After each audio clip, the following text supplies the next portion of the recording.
This video aims to help you learn more about the common types of business objectives and how these objectives are going to change depending on the different types of business entities. This is the second of our three-part video series for topic 1.3, business objectives. You may want to refer to the other videos to further review this topic.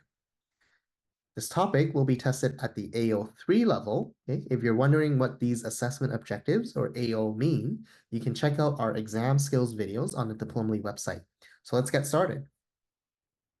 So with most business organizations, there are a couple of common business objectives, but let's first define what objectives are.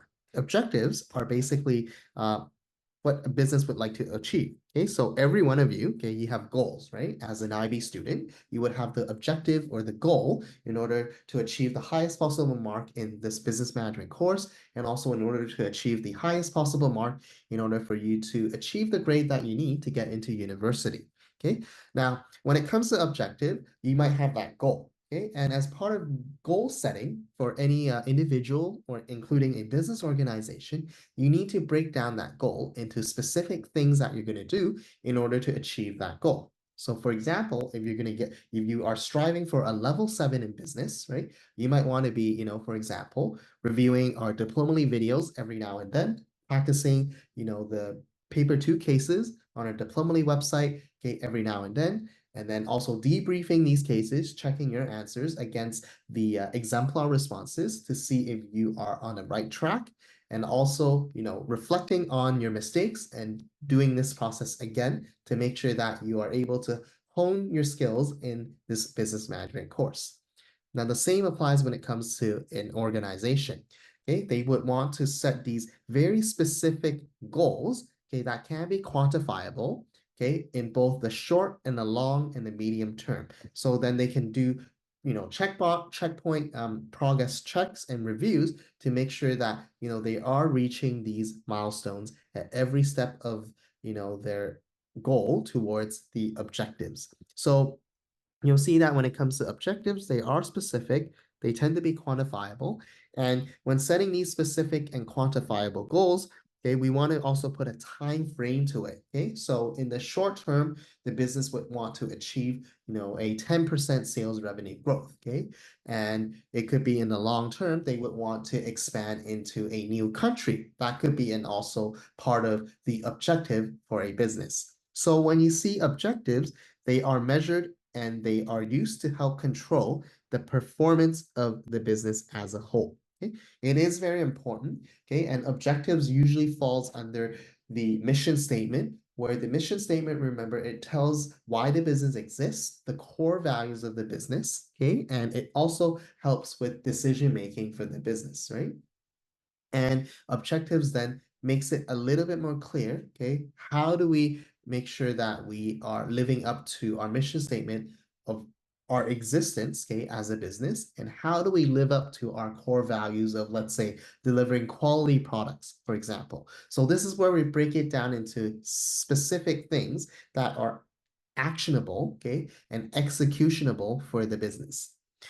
It is also used, okay, to help motivate managers and help employees to reach that common goal. So again, we're trying to align the interest of all of the internal stakeholders in order for the business as a whole to grow and move towards the mission and the vision statement together.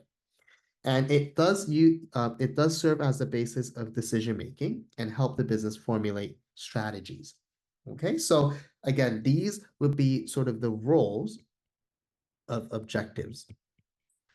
Now, although this topic is tested at the AO3 level, you could get questions, okay, in the IB exam and also in your unit test with your teachers at school, where you are being asked simple things such as defining the term objectives or asking you to describe the role of objectives for a business organization. Now, when you're faced with those questions, although they are not AO3 questions, they are AO1 and AO2 questions, okay, you would then be able to have this as a framework for you to help you answer those questions. Now, the key objectives for any business organizations, there are 4 types, okay, 4 different key objectives that we have right here. The first one is growth. Second one is to protect shareholder value.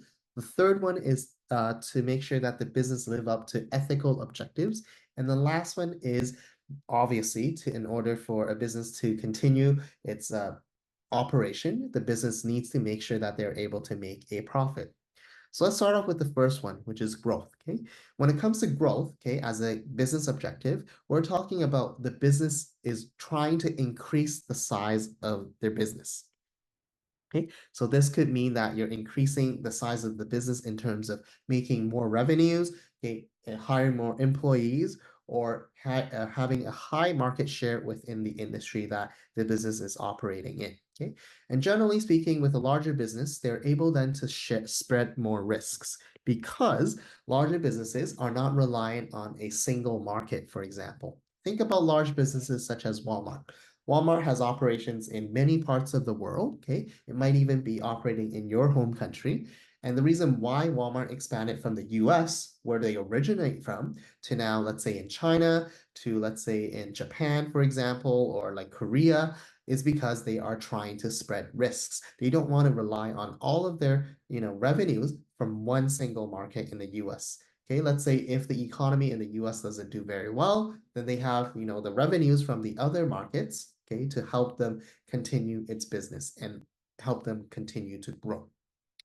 Okay, and with larger businesses, obviously, it does allow them to take advantage of economies of scale. So a business would want to make sure that they grow, okay, in terms of revenues, in terms of market share, in terms of the size of the company, because then they can take advantage of various types of economies of scale. We will talk about economies of scale in further depth in a topic within Unit 1 later on.